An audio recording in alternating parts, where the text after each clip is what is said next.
Querido presbítero Franco, fizesse essa oração para nós, as crianças, o pastor, conduzindo a palavra para nós.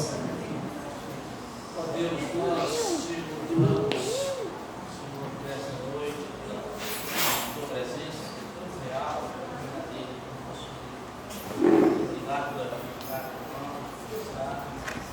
que eles possam sair de Deus, não comunicados, mas revigorados pela tua presença, pela tua palavra.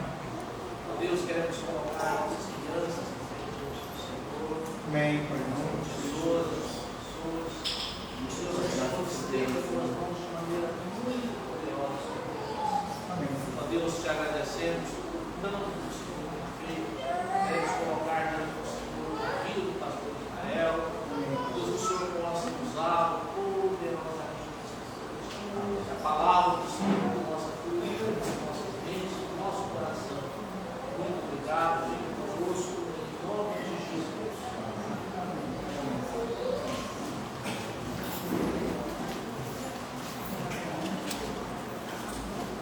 Amados irmãos e amigos, boa noite. Quero convidá-los a abrirem as Sagradas Escrituras no texto de 2 Coríntios, capítulo 12, irmãos. Eu quero convidá-los a lerem de uma forma alternada esta porção da Palavra do Senhor, que será objeto de nossa reflexão nesta noite. 2 Coríntios, capítulo 12, versículos de 1 a 10. A palavra do Senhor diz: se necessário que me glorie, ainda que não convém, passarei as visões e revelações do Senhor.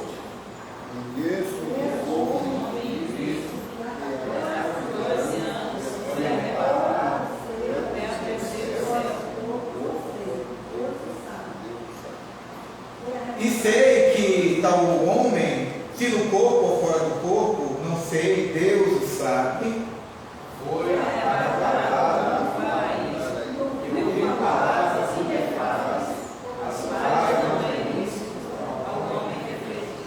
De tal coisa me gloriarei, não porém de mim mesmo, salvo na minha fraqueza.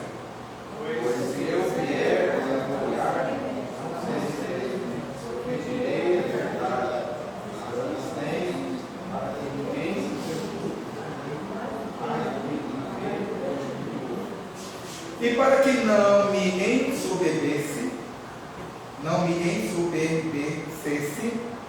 com a grandeza das revelações, foi-me posto um espinho na carne, mensageiro de Satanás, para me esbofetear, a fim de que não me exalte. Por causa disso, 3 vezes pedi ao Senhor que o afastasse de mim. Então ele me disse: a minha graça te basta, porque o poder se aperfeiçoa na fraqueza. De boa vontade, pois, mais me gloriarei nas fraquezas, para que sobre mim repouse o poder de Cristo. Eu sinto prazer nas fraquezas, nas injúrias, nas necessidades, nas perseguições, nas angústias, por amor de Cristo, porque quando sou fraco, então é que sou forte. Amém. Oremos ao Senhor. Senhor nosso Pai, nós louvamos o Teu nome pela Tua graça que se manifesta no nosso meio, porque estamos diante da Tua palavra. Não somos como aqueles que não têm uma lei, que não têm um norte a seguir. Nós temos a Tua palavra, ela é fonte de sabedoria eterna, ela é a revelação do Teu querer, da Tua lei, do Teu decreto, ela é sabedoria que aponta para nós a Tua vontade, que é boa, perfeita e agradável. Por ela, Senhor, encontramos sabedoria para viver. Nela, encontramos o alimento para a nossa alma. Por isso, Senhor, nós pedimos que o Teu Espírito Santo, nesta noite, venha sobre nós mais uma vez, Pai, nos dando o entendimento da Tua palavra. E enquanto entendemos, enquanto refletimos a respeito da Tua vontade, quebranta o nosso coração, Senhor. Quebranta o nosso coração. Torna-nos pessoas dóceis à Tua bendita palavra. Porque isto realizando, Pai, o Teu nome será ainda mais glorificado e o Teu povo será pastoreado. É o que pedimos, para o nosso bem e para a Tua glória, no nome do Senhor Jesus. Amém. Meus amados irmãos e amigos, eu penso, no sentido de acreditar, que quanto mais nós lemos a Bíblia, mais temos conhecimento dos grandes feitos que Deus operou na história da humanidade. E como o poder de Deus foi tão maravilhoso, tão grandioso, que na vida de certos homens este poder transbordou. E transbordou de tal sorte que aqueles mesmos que até receberam revelações extraordinárias de Deus, que foram testemunhas oculares, que foram testemunhas auriculares das grandezas divinas, não poucas vezes ficaram perplexos, emudecidos pela riqueza da revelação que havia ou que estava sendo dada a eles.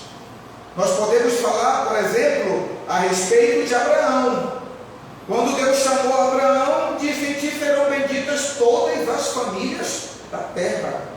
Mas aquelas palavras foram proferidas para um homem comum, que não tinha um grande exército, que não tinha uma grande influência para além do seu clã.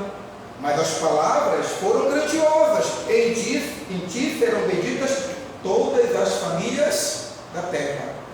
Certa feita também, nós lemos o texto de Isaías, quando na morte do rei Uzias, no ano da morte do rei Uzias, Isaías entra esbaforido no templo, e quando ele olha para o espaço de dentro do templo, ele vê o Senhor assentado sobre um alto e sublime trono. Que visão gloriosa, dada a poucos homens, no qual uma teofania é dada a uma pessoa simples, e de tal sorte que aquela imagem tão gloriosa que é, a palavra de Deus diz que ele cai, que ele fica perplexo diante do fato que até os santos anjos do Senhor, eles se cobriam envergonhados diante da santidade de Deus. Outro exemplo que nós podemos dar, irmãos, é o exemplo do texto que nós acabamos de ler. O texto que retrata uma parte da vida do apóstolo Paulo, o homem que Deus usou poderosamente, graciosamente, para ser o fundamento da igreja, para anunciar o evangelho em todo o território do Império Romano. Este homem, segundo o texto que nós lemos, por igual modo, assim como Deus se revelou a Abraão, assim como Deus se revelou a Isaías, também se revelou a ele de uma forma extraordinária.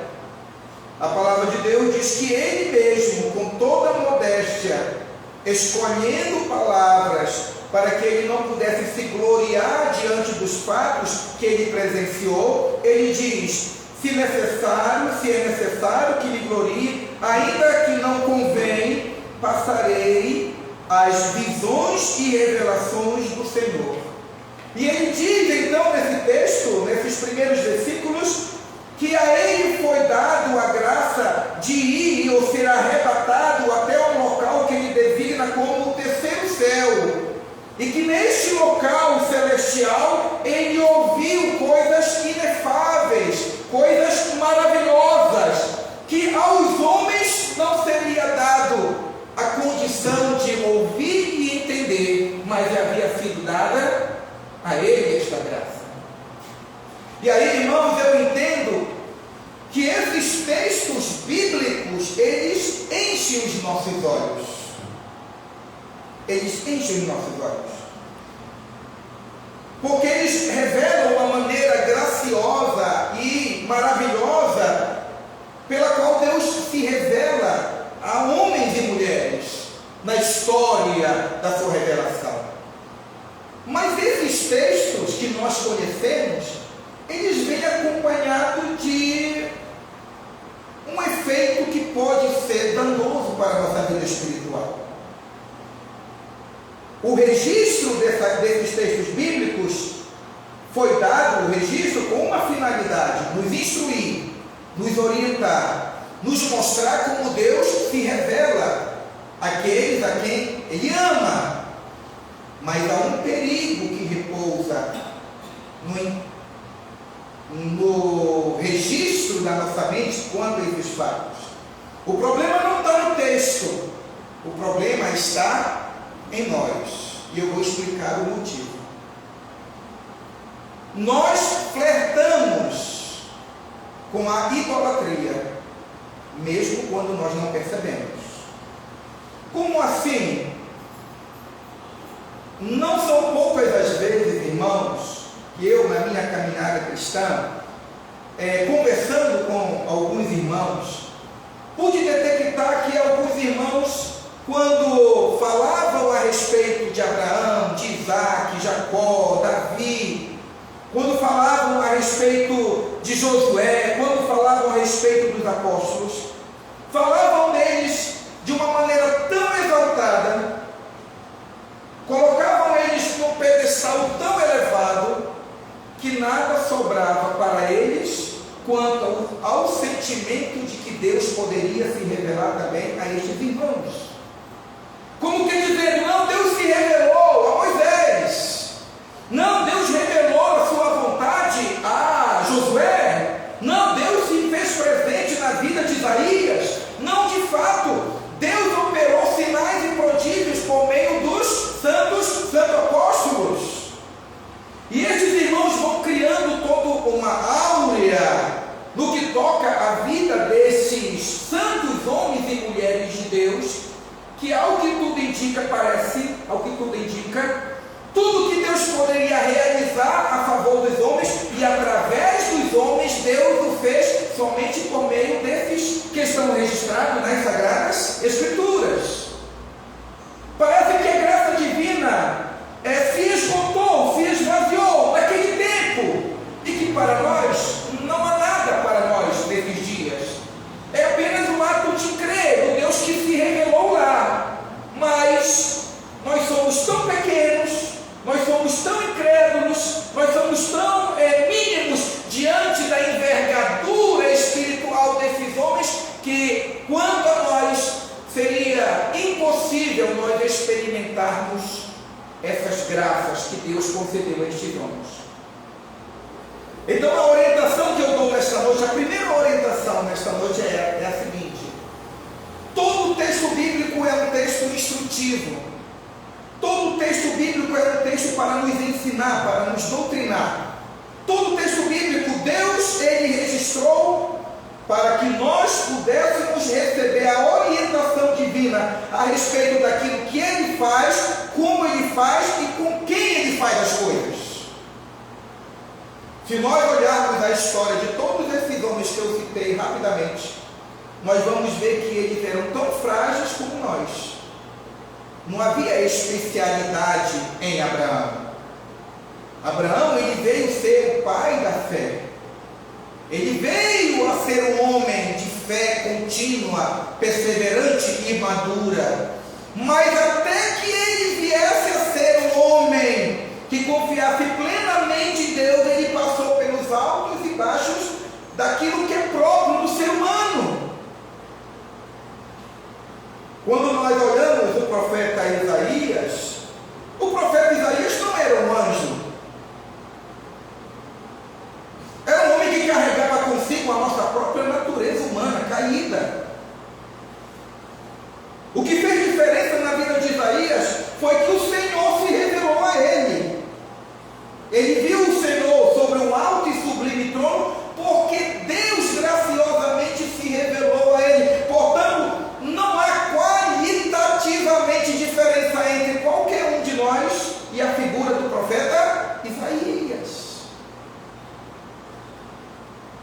E quanto ao apóstolo Paulo? O apóstolo Paulo tinha as mesmas fragilidades que nós temos. Que o diga João Marcos, que teve diferenças com ele. Não é verdade? Paulo também tinha as suas fragilidades emocionais, relacionais. Ele passou por não poucas adversidades na vida. E ele diz, certa feita, em uma das suas epístolas, eu aprendi a viver contente em toda e qualquer circunstância.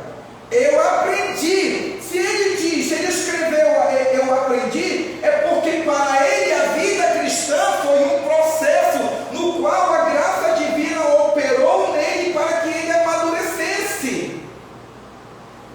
Então é a primeira verdade que eu gostaria nesta noite que você pensasse. Nós não somos nem melhores e nem piores que o apóstolo Paulo. Não somos nem melhores e nem piores do que Isaías. Nós não somos nem melhores nem piores do que Abraão. Nós somos tão humanos quanto eles.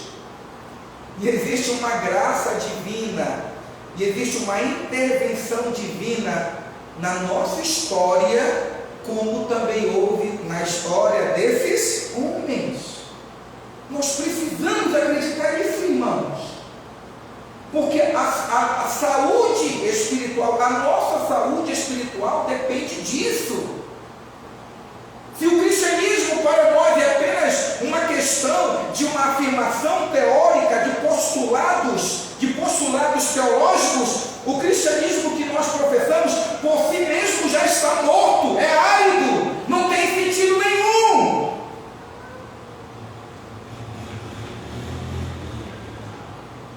Mas se nós entendermos, à luz das Sagradas Escrituras, que a fé que professamos em Cristo é uma fé relacional, de um envolvimento pessoal de nossa alma com Deus, de uma dependência de Deus. É como diz a Bíblia, Abraão foi um homem que andou com Deus, ele se tornou amigo de Deus. Davi, ele foi um homem segundo o coração de Deus. João é considerado como o apóstolo amado. Por que eu estou citando essas expressões? Para mostrar para vocês que só existe um tipo de relacionamento que Deus espera conosco. É algo relacional, do dia a dia, de conversa, de amizade. Porque não era assim no início de todas as coisas? Quando Deus criou Adão e Eva, e aí lá pela viração do dia, Deus ia e conversava com os nossos primeiros pais? Sim.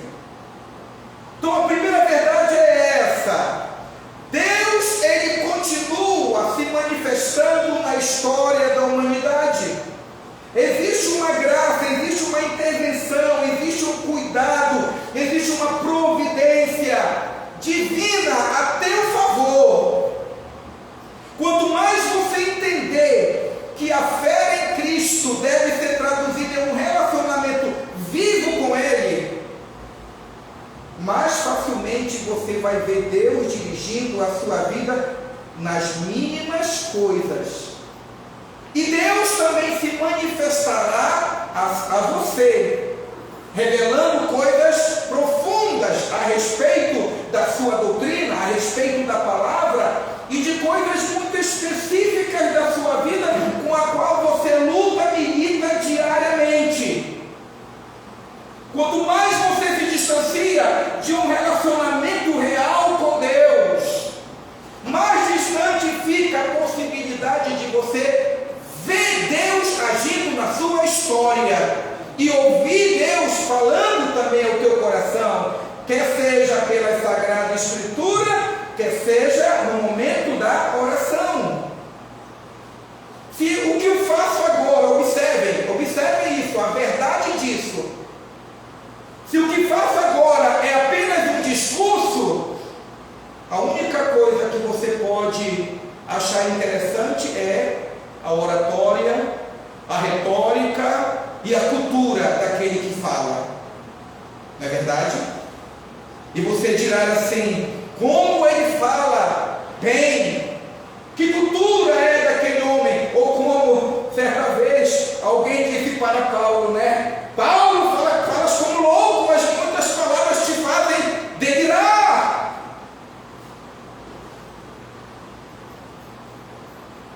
Mas se aquilo que fazemos agora é a expressão de uma fé que afirma categoricamente que Deus, Ele escolheu a Sagrada Escritura como um meio para nutrir a nossa alma, falar o nosso coração, dirigir a nossa vida, esse momento agora para nós se torna um momento de singular significado para nós. É algo importante. O pastor fala, o pregador exorta e você fica observando, tentando entender e aplicar isso na sua vida, porque você acredita que Deus está falando para você individualmente. Embora o pregador fale com todos, exponha o texto para todos, há uma fé que diz: Deus está falando comigo. Então essa é a implicação prática dessa afirmação. Então, assim como Deus se revelou para Abraão, assim como Deus se manifestou para Isaías, assim como Deus manifestou e ensinou coisas maravilhosas e inefáveis a Paulo e o levou ao terceiro céu, por igual modo, Deus, Ele continua se revelando a todos aqueles que o buscam em verdade. Como diz as Escrituras: buscar-me-eis e me achareis, quando me buscardes de todo o vosso coração. Essa é a promessa das Sagradas Escrituras. A segunda verdade que eu gostaria de chamar a atenção de vocês, irmãos, está aqui no versículo 7. No versículo 7 diz: e para que não me ensoberbecesse com a grandeza das revelações, me foi posto um espinho na carne, mensageiro de Satanás, para que me esbofeteasse, a fim de que não me exalte. A segunda verdade das Escrituras é possível que, tendo um homem ouvido coisas inefáveis, é possível que um homem que tenha tido uma experiência tão íntima com Deus, ao ponto de ser arrebatado até o terceiro céu, que eu nem sei que lugar é esse, certo? Se são as regiões celestiais, mas certamente é um ambiente espiritual com o qual nós não estamos acostumados a nem meditar e nem perceber. A palavra de Deus diz que este homem chamado Paulo, a ele foi dado a uma condição espiritual espinhosa, difícil. E a condição espinhosa e difícil é que ele tinha um espinho na carne. As nossas mais ternas experiências com Deus, em outras palavras, não nos livram das adversidades e nem das marcas da vida. Paulo, ele expõe em muitas palavras, em vários versículos, toda a condição de revelação divina a seu favor, mas ele continua dizendo: mas eu que estive com Cristo, que recebi uma revelação muito especial de Cristo, eu carrego comigo uma condição complicada, difícil de carregar. Eu tenho um espinho. Em outras palavras, todos aqueles que pensam que a vida cristã é um mar sereno, todos aqueles que pensam que entregar-se a Cristo implica dizer ter uma vida calma, sem adversidade, sem luta, sem dor, na verdade cai em completo engano. Certa vez Jesus Cristo disse: eu não vim trazer paz, eu vim trazer espada. Decidir-se por Cristo implica dizer estar em um novo momento da vida. E neste momento da vida existem oposições, existem situações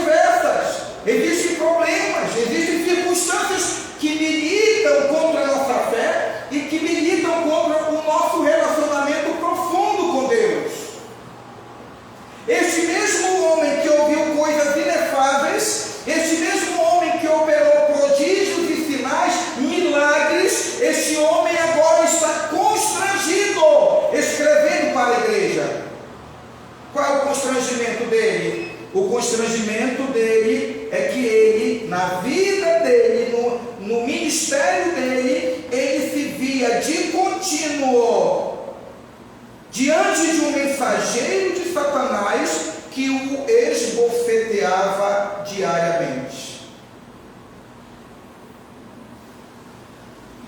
E eu penso que todos nós já passamos por isso.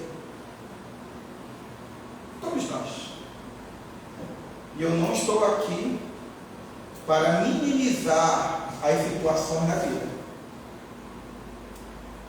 Porque você não vai amadurecer na fé escondendo as coisas debaixo do tapete. Sabe, irmãos, o que me alegra com a vida do apóstolo Paulo é essa sinceridade dele. Essa sinceridade.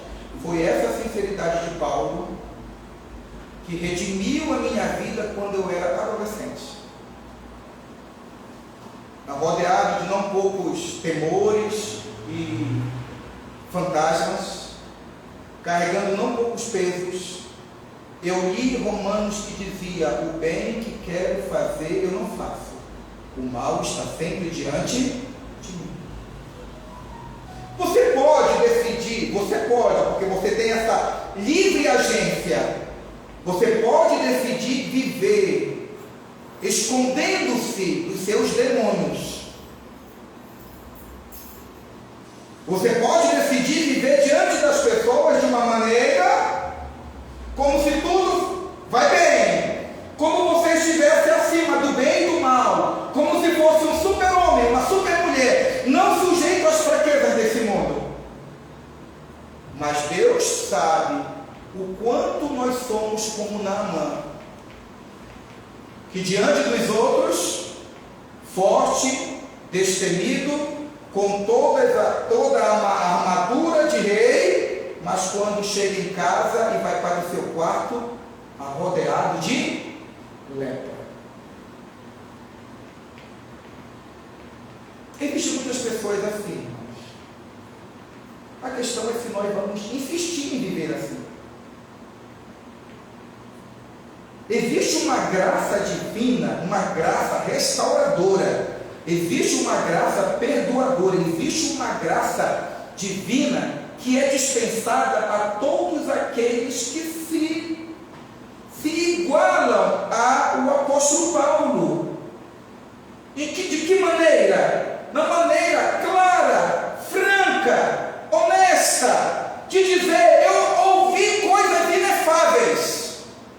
Eu fui arrebatado ao terceiro céu, mas esse Deus que operou em mim sabe que eu tenho um espinho na carne, sabe que eu tenho uma luta contínua, sabe que eu sou humilhado todo o dia, sabe que eu sou esbofeteado, e sabe que o inimigo de nossas almas, o diabo, aí diz, o mensageiro de Satanás, ele de contínuo está perto de mim.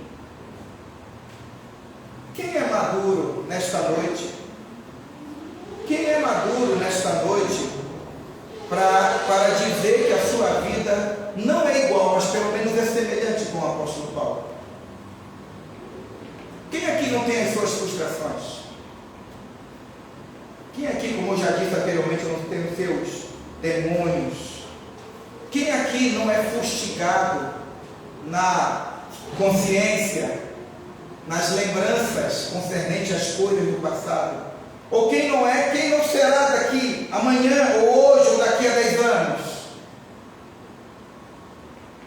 O certo é que não existe um status espiritual, não existe uma posição espiritual na qual você possa alcançar, ou a qual você possa alcançar, de tal sorte que você vai dizer: agora, já que eu alcancei esse patamar espiritual, eu estou livre de todas as adversidades deste mundo. Lembre que este homem, ele foi arrebatado ao terceiro céu. E mesmo arrebatado o terceiro céu, este homem, ele possui um espinho na carne, e ele é esbofeteado, e ele é perseguido por Satanás.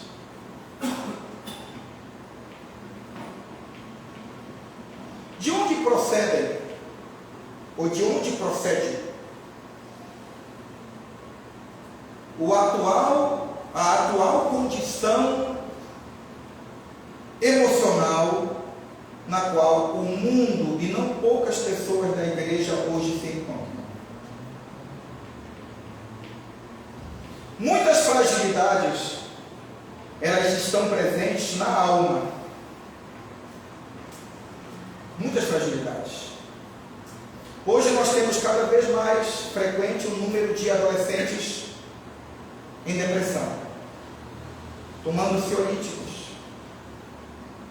Vocês sabem disso. O número de pessoas que suicidam aumentou ou diminuiu? Aumentou. Nós vemos isso na grande mídia? Não. Por que não? Porque é uma política pública. É uma política pública de não dar evidência para não estimular.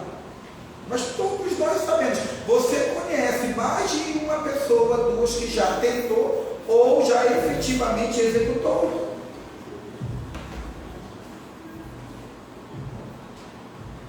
Você já tomou algum medicamento? Ou um determinado momento? Me lembro certa feita. Como pastor, você tem que ter essas sensibilidades. Tem pastor, irmãos, que é feito ântano mandiocal.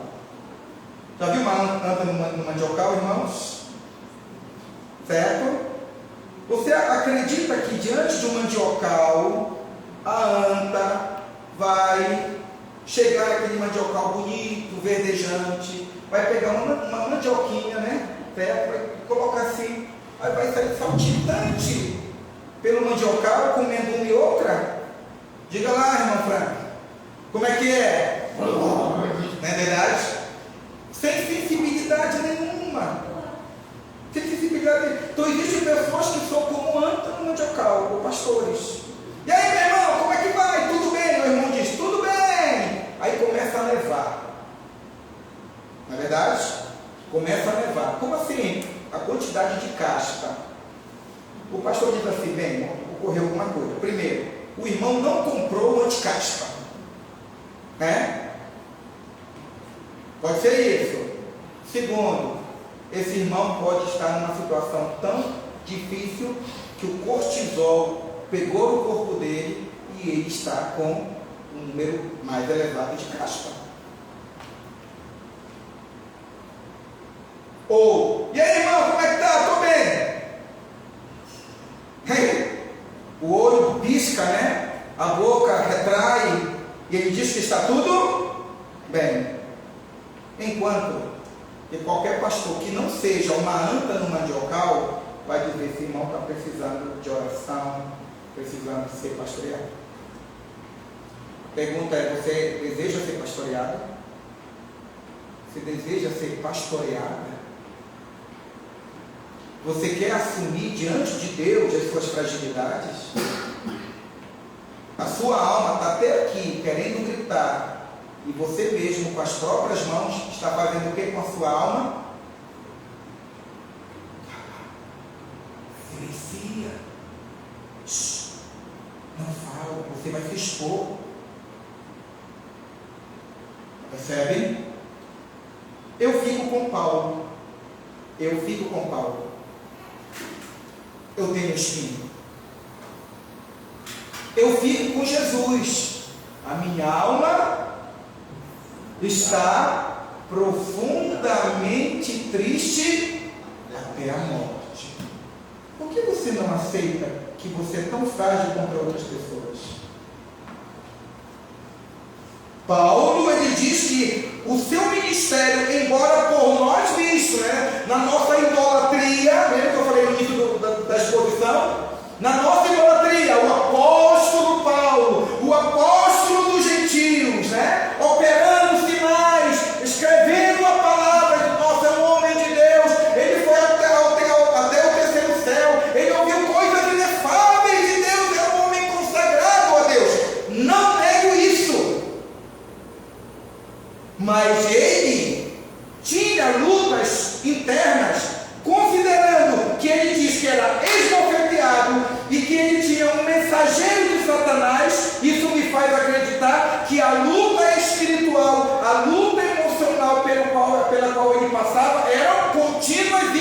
tremendas. Então, finalizando esse ponto, o que é que eu digo para você, meu amado irmão e minha irmã? Assuma a sua humanidade. Assuma. Assuma. Diga para sua esposa que você está cansado. Diga. Diga para o seu marido que você está cansada, que você está estressada. Diga que você está triste. Peça oração para os irmãos da igreja. Leia a palavra, centrado dentro da situação pela qual você está passando. Porque o início da cura é o reconhecimento de que se está doente. Quer ser curado? Não foi isso que Jesus falou para aquele que estava lá no poço de Betsaida? Que pergunta idiota! É claro que eu quero ser curado, eu pergunto. Muitos estão doentes, todos querem ser curados?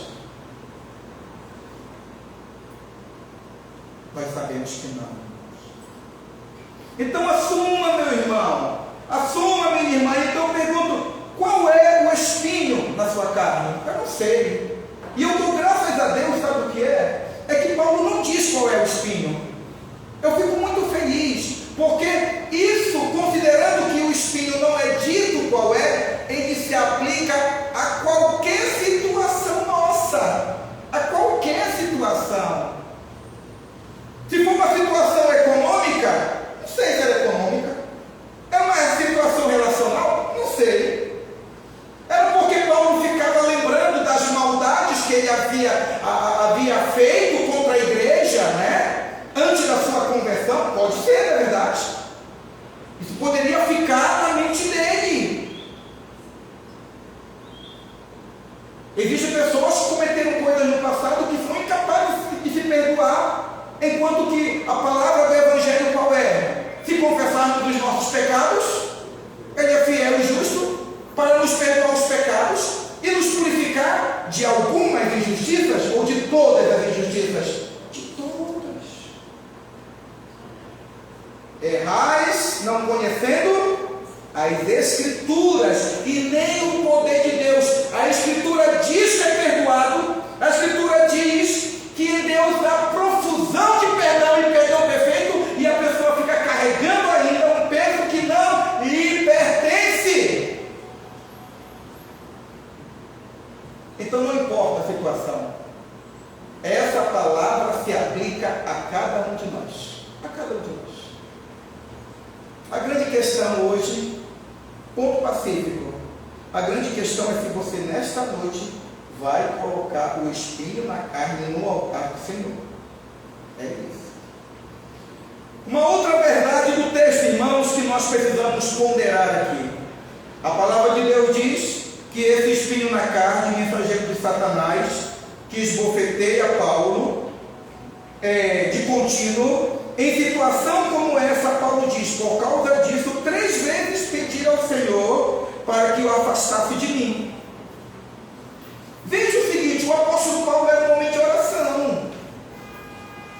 E o apóstolo Paulo era um homem de oração, de uma oração focada. Durante 3 vezes, pelo menos que ele coloca aqui, em 3 oportunidades ele orou e de maneira específica. Em tempos de adversidade, a oração sempre será. Em tempos de oração, em tempos de adversidade, a oração sempre será o meio de Deus para nos abençoar. Quando Jesus estava prestes a ir para a cruz, o que foi que ele fez? Ele orou, chamou os apóstolos para orar.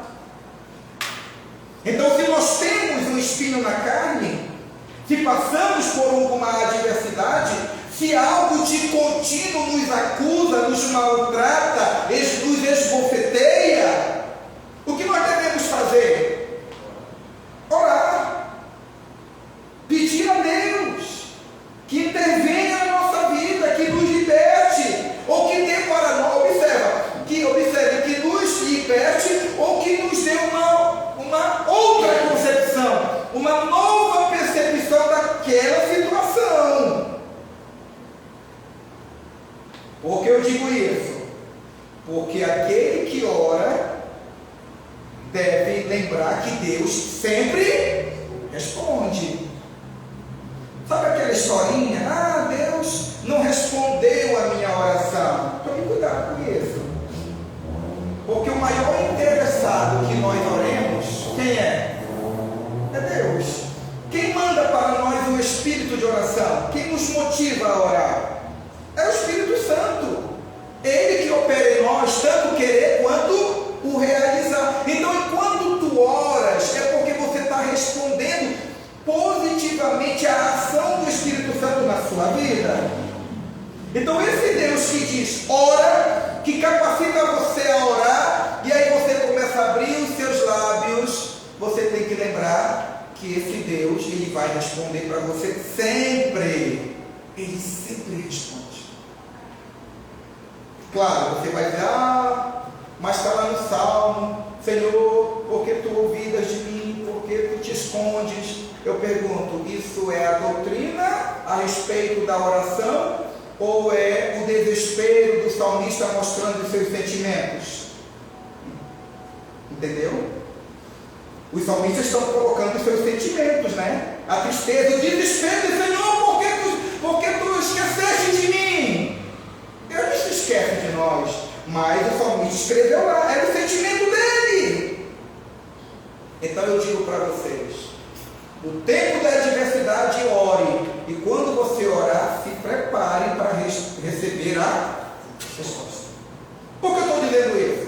Porque esse homem que ouviu coisas inefáveis, este homem que foi arrebatado ao terceiro céu, este homem que operou milagres, ele orou como um homem que cria no poder da oração, que cria no Deus da oração, que focou no problema, fez tudo o que deveria ser feito. Então, segundo a mente de muitas pessoas, ele deveria receber uma resposta positiva.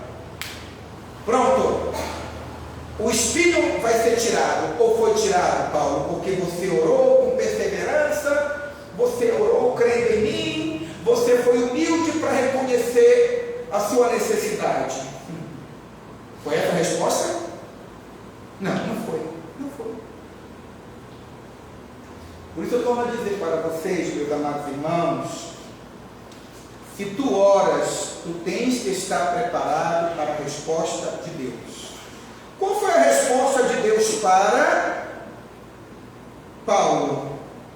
Ele orou 3 vezes, ele pediu ao Senhor para que afastasse o espinho na carne. Então Deus disse, a minha graça te basta. Eu fico imaginando, irmãos, Paulo ouvindo isso de Cristo, pedindo a Cristo uma vez, e suplicando a segunda vez, pedindo pela terceira vez, e Deus diz para Paulo, Paulo, senta aí, Paulo. Aí Paulo sentou, né? Você está preparado para o que eu vou dizer? Acho que Paulo falou assim, eu não estou não, mas pode falar. Aí Jesus disse, Paulo, a minha graça te basta. Eu não vou tirar esse espinho. Ele te acompanhará durante toda a tua existência. Para que tu aprendas que quando tu fores fraco, quanto mais você depender de mim, maior será a sua fortaleza. Mais forte tu te tornarás, mais crente tu serás, mais dependente de mim tu te colocarás no teu ministério. A minha graça te basta. A minha graça é superior ao espinho. Se esse espinho te esbofeteia, a minha graça te acolhe. Se esse espinho ele é o mensageiro do diabo, tu é o mensageiro do Deus vivo, anunciando o Evangelho. E você não pode permitir que o mensageiro do diabo impeça você, que é mensageiro de Deus, para anunciar a salvação a todas as nações. Estão entendendo isso, irmãos? Estão percebendo isso? Então, em outras palavras, nós precisamos, se queremos amadurecer na vida cristã, se você quiser amadurecer na vida cristã, entenda isso. Tem coisas, tem situações, tem circunstâncias que vão violentar a sua vida emocional, patrimonial, a sua vida relacional, e que vão fustigar a sua mente diariamente.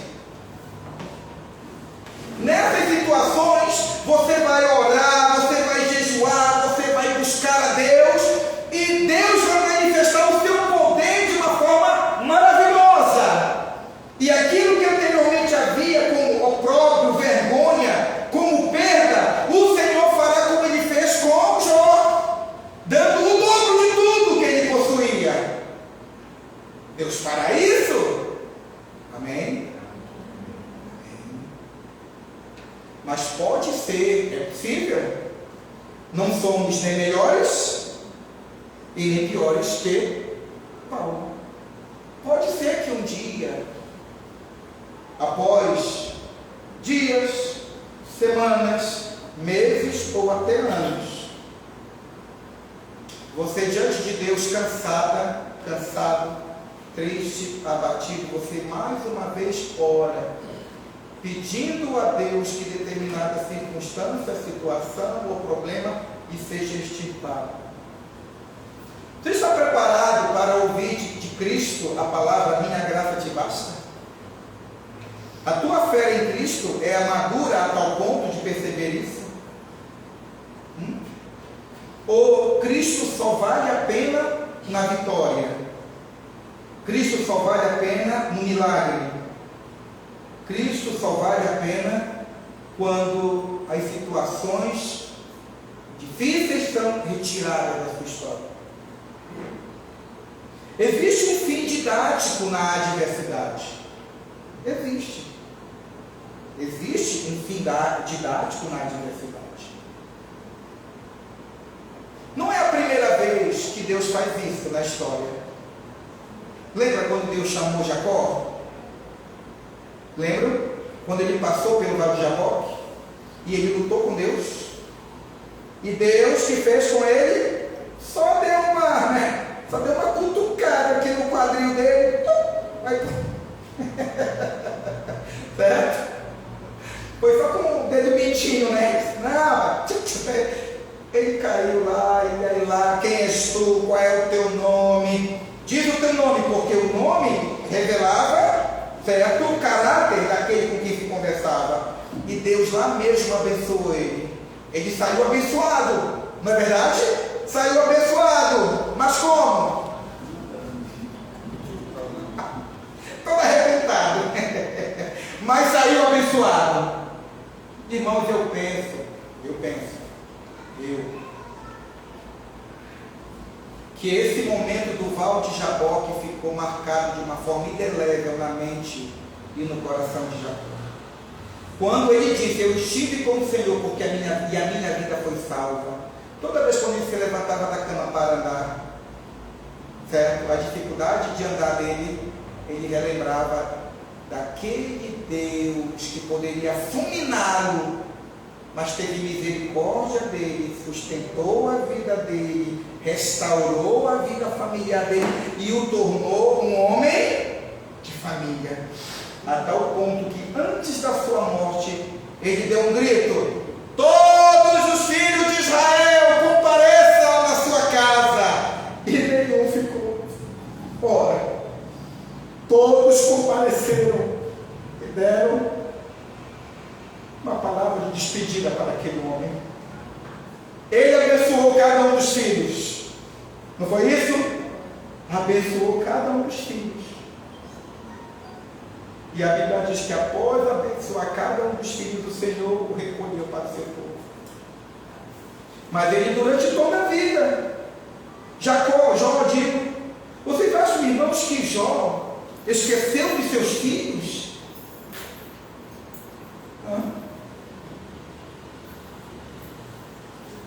Jó não esqueceu de nenhum dos seus filhos que foram mortos. até o último dia da sua existência, ele chorou por cada um de seus filhos. Se é verdade aquilo que nós lemos, se é verdade, que eu estou dizendo, é um recurso retórico, né? Era verdade que ele chamava os seus filhos e os santificava. Ele santificava os filhos. Ele amava os filhos. Deus restaurou a vida dele. Restaurou. Deu o dobro de tudo quanto ele possuía. Mas até que o Senhor o levasse, ele sentiu saudade. Mas ele aprendeu a amar a Deus apesar das perdas. Eu vou finalizar esse sermão, irmãos, citando a palavra do próprio apóstolo Paulo. Eu aprendi a viver contente em toda e qualquer circunstância. Paulo aprendeu a viver com espinho na carne. Eu não sei se todos nós teremos um espinho na carne como Paulo. Não sei. Mas a minha missão, como aquele que expõe a palavra, é alertar você que é possível que ocorra isso com a sua vida. E aí o que você vai fazer? Sucumbir? Ou você vai buscar os meios espirituais para prevalecer diante do espinho na carne? A palavra de Deus diz, então, que o apóstolo Paulo aceitou a palavra de Cristo quando ele disse: a minha graça te basta. Então Paulo, em um momento de exultação, diz: porque quando sou fraco, é quando eu sou forte. Meu amado irmão e irmã, quem é maduro nesta noite para entender e aceitar isso? E quem nesta noite, reconhecendo as suas fragilidades, deseja colocar diante de Deus a sua vida? Aqui não é a questão de exposição de qual é o espinho na carne. A questão não é essa. A questão é, você está disposto a colocar hoje diante de Deus alguma área da sua vida que esbofeteia você, que maltrata você, que desanima você, que dificulta você na sua caminhada cristã, ou no seu relacionamento familiar, de trabalho, assim por diante?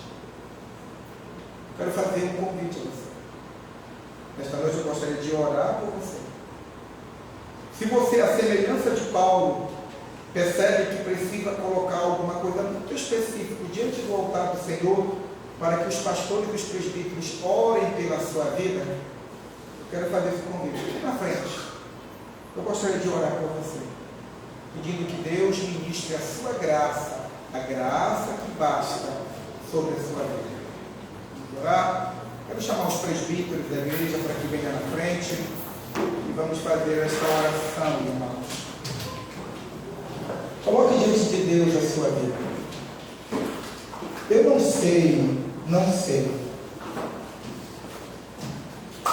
em que situação, em qual circunstância a sua vida cristã ela é provada, aquilo que desanima você, aquilo que tem tirado a sua paz, aquilo que tem tirado a sua alegria. Eu não sei, mas Deus sabe. Se Deus sabe, coloque, né? Coloque diante dele a oração. Vamos orar, irmãos. Senhor nosso Pai, nesta noite nós estamos aqui, Pai, como aqueles que foram separados pelo Senhor para ministrar as coisas santas ao teu povo.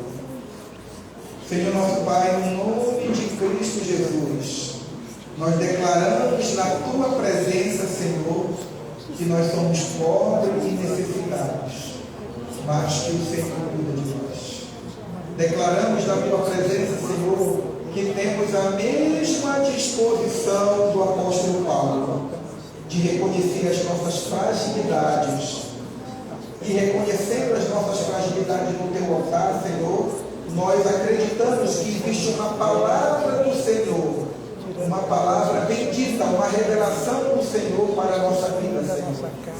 E assim como o Senhor falou para o apóstolo Paulo: a minha graça te basta. Senhor, que essa bendita palavra possa alcançar a mente e o coração dos teus filhos nesta noite. Que os teus filhos percebam, Senhor, que na tua parte existe a plena disposição de abençoar aqueles que te buscam em espírito e em verdade, Senhor. Nós clamamos no Senhor que a mesma graça restauradora, a mesma graça, Senhor, poderosa, que deu condições ao apóstolo Paulo de realizar o seu ministério a despeito das lutas diárias pela qual ele passava, que esta mesma graça repouse, Senhor, sobre a vida dos teus filhos. Estes, amado Pai, que passam por adversidades as mais terríveis, inusitadas, amado Deus, mas cuja tua graça é mais poderosa, é suficiente para conduzir os teus filhos em vitória em todas as coisas, amado Pai. Amadurece aqueles que o buscam no teu altar. Dá aos teus filhos a graça, Senhor, de dependerem do poder que o teu Espírito Santo concede, Pai. E assim, repletos da tua graça e da tua misericórdia, eles possam dizer como o apóstolo Paulo, que quando é que eles são fracos, aí sim eles são fortes, porque a tua graça é melhor que a vida, Senhor. Pedimos então, Pai Deus de bondade, que essas bênçãos sejam dispensadas sobre o teu povo, e assim como o Senhor concedeu ao apóstolo Paulo de guardar a carreira, Senhor, completar o sagrado ministério que o Senhor deu para ele, que o Senhor também conceda aos teus filhos essa mesma bênção, e que aquele que nos bofeteia seja humilhado pela manifestação da tua graça no nosso meio, amado Deus. É assim que nós pedimos, para o nosso bem e acima de tudo para a tua glória, no nome do Senhor Jesus. Amém. Que Deus nos abençoe, irmãos, que busquemos em Cristo a sabedoria do alto, para despeito de nossas lutas e adversidades, buscarmos a maturidade espiritual.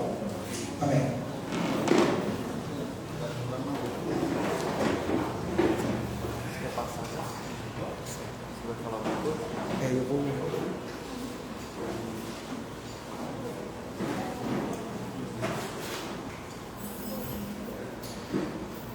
Meus irmãos, após a exposição, a oração, queremos dar alguns avisos para a igreja. Nesta semana nós continuamos os trabalhos que temos realizado, tanto com as crianças como com as famílias, os grupos familiares. Então nós temos um pequeno vídeo para passar para os irmãos. Eu acho que podemos conduzir para...